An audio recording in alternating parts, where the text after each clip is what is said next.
welcome to one more video on log communication concepts LabVIEW. So in this video we will see division demultiplexing.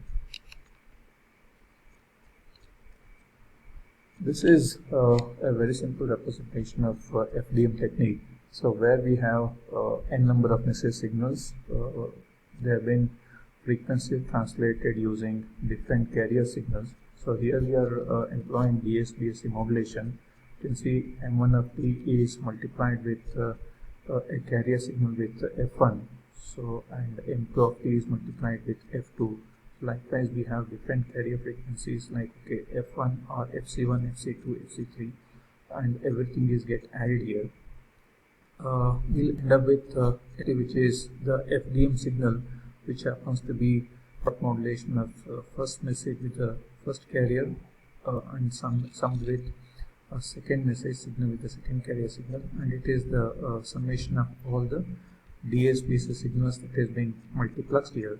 So in the actual implementation of this FDM in LabVIEW, so we are realizing this adder. Suppose you have three signals to be added. So we have two adders, where you can see each of the adder takes two operands, and then we have an output over here. So let us see how does the spectrum of a FDM will look like, because we know that the first message signal has got a frequency FM1. The carrier frequency of the first DSP signal is FC1. So around FC1, so of course you will not have the carrier signal. Around FC1 you won't have the two sidebands. So similarly for a second message signal, around FC2 we are going to have FM2, and this is plus or minus FM2. So likewise we are going to have till the end signal, and this is the FDM summed up of all these DSP signal. You can see you have two sidebands corresponding to first message signal centered around FC1. The second message signal is centered around FC2. So this is FC2 plus of FM2, and similarly we have the end signal which is centered around FCN. We see the LabVIEW simulation of frequency FDM technique. What we'll do is we'll not do it individually. We'll also see the demodulation technique, and then finally we'll go to the simulation of both modulation and demodulation. Now this is the frequency division demultiplexing. So in order to get back the message signal where you have all the message DSP signals summed up here, so you can see we won't have a bandpass filter to select the desired DSP signal. That is again coherent demodulated with that corresponding frequency FC1, and we're going to have a low pass filter to separate the message signal. So similar type of band pass filters are placed in each of the channel so that you can separate M1 to N of t. So of course it should have exactly the same frequency as that of the carrier signal, and of course we are assuming that there is no phase difference between the carrier signal and the local oscillator carrier frequency at the receiver. And of course the product not is followed by a low pass filter, which will get only the message signal. The higher frequency signals will be suppressed by this low pass filter. This is how the spectrum of frequency division demultiplexing. Since we have a band pass filter which is selecting only FC1, upon multiplying that with at this band pass filter you are going to have only the DSP signal of FC1. When that is multiplied with carrier frequency of FC1, we are going to have the message signal which is at FM1, and of course we are going to have the unwanted signal which is centered around 2FC1. So similarly we are going to have for the second message signal, the carrier frequency will be centered around 2FC2. The unwanted signal, we are going to have the message signal at FM2. So we'll put low pass filter and try to get these signals and suppress these unwanted carrier signal which will be at 2 times FC. So now we'll see the entire frequency multiplexing and demultiplexing using LabVIEW. So we'll go to LabVIEW. Yeah, this is the LabVIEW. Even this looks a big block diagram, but it is a very simple one. You can see one product modulator which is in the FM1 and FM1. So we have two signals corresponding to message one, the first carrier frequency. Now the second product letter, which will generate the DSP message signal with a carrier frequency FC2, and the message signal FM3 frequency, and the corresponding carrier frequency is F3. We are adding these two DSP signals over here, and the added DSPAC signal, two DSP signals are added with the DSPAC signal. Here the FDM signal, we can actually see what the FDM output over here. So that is, the FDM can be clearly seen over here. So it will have three DSP signals on a single channel, and then for the this entire thing over here, the frequency division multiplexing. Later frequency division demultiplexing. It first starts with the desired DSP signal out of it. I have the corresponding three filters, BPF1, BPF2, and BPF. The cutoff frequencies, bandpass filters are selected corresponding to which can separate it out. Then once we separate the DSP signal, demodulated using coherent modulation using a localized source carrier frequency is equal to that of the first carrier frequency. So similar type of the remaining two separated signals, and then we are going to have a low pass filter which will separate the desired message signal from DSPSC demodulation of M1 into M3. When we see the demonstration, you can certainly see, adjust your face, and then we will see the demodulation of the same. So let us observe the demodulation of the same. Now this is both the front panel as well as the back diagram of FDM technique. Now I can see we have three frequencies, FM1, FM2, FM3, and of course we have the corresponding three carrier frequencies. One is at 100K, the second one is at 300 kHz, the third one is at 500 kHz. So these are the carrier frequencies, and of course we have given the control to change the modulating frequency also. Now let us see what is the FDM spectrum, how does it look like, and how does the spectrum after coherent demodulation, how it will look like. So let us do the simulation. Now let me run this.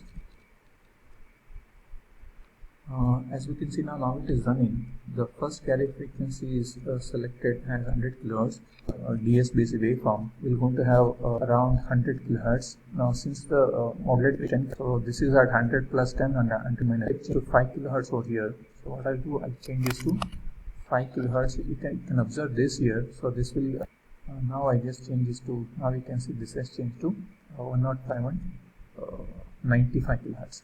Similarly, the second one is centered around 300 kHz. You can see this is centered around 300 kHz, and the message signal, since it is 20 kHz, so it is 300 plus 20 and 300 minus 20. So I can do the change here. I'll change the third carrier frequency is centered around 500 kHz. Sorry, the carrier is 500 kHz. The DSP signal has got two sidebands centered around 500 kHz. So let me make this equal to something like 10 kHz. You can see that center frequency will change. So this is the spectrum of the FDM waveform, which is having DSP signal with carrier frequency 100 kHz, 300 kHz, and 500 kHz as the carrier frequencies. And now to demodulate the waveform, so as it was said, since it's a coherent demodulation, the same as the carrier frequency. Since the first carrier frequency is 100, the local oscillator also at 100 kHz, this will result in a waveform, a spectrum which is centered around 200 kHz and as well as a message signal. This is exactly in line with this spectrum. Let me show here. So this is, now it will be centered, we are going to have a message signal, along with we are going to have an unwanted signal which is always centered around two times the carrier frequency. So that's what we are seeing here. So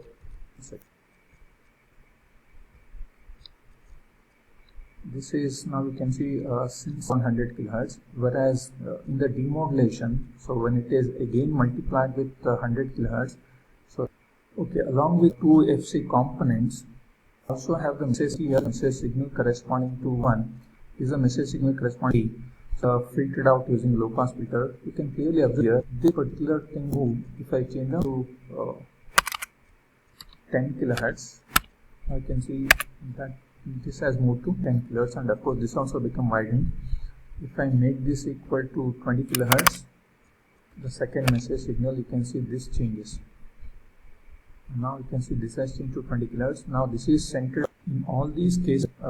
This DSP signal, which is 2F, will be supplied. The transmitter will get is only the message signal, which is at 10 kilohertz case. So second one is at 20 kilohertz. Let me change this to maybe 5 kilohertz to 5 kilohertz. You can see the same thing reflecting here. So whatever that we are seeing here is the demodulated signal, the time response of it. If I change this to 1 kilohertz also,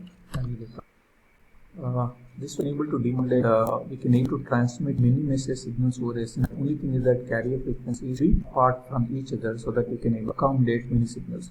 So one care should be taken. You cannot have the deviating from the frequency of the local oscillator should not 110 kilohertz. You can see I will not get this demodulation.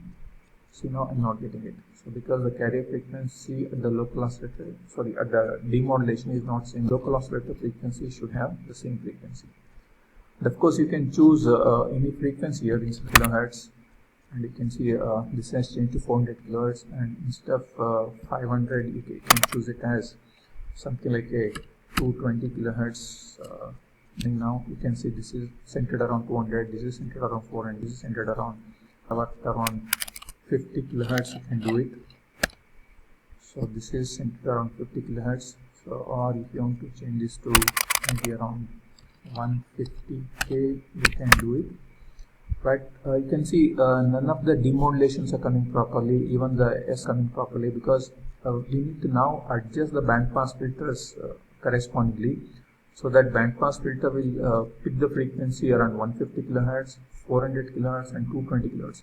Unless that is not properly selected, of course you cannot have the local oscillator frequency anything different from this. So this should also be same as the carrier frequency. Now in this case, suppose you want to get the signal corresponding to this. So since it is 150, let me have this also at 150k, and this should be also at 400k, and this should also be at 220. Now the bandpass filter cutoff adjusted so that it passes 150 kilohertz, 400 kilohertz, and 2 kilohertz. Since the carrier frequency is at 150 kilohertz, the frequency of this bandpass filter should be around 150 plus or minus 20 kilohertz. So that can be. Okay, let me adjust that frequency to around 150 plus or minus 20 will be 170 kilohertz and 130 kilohertz.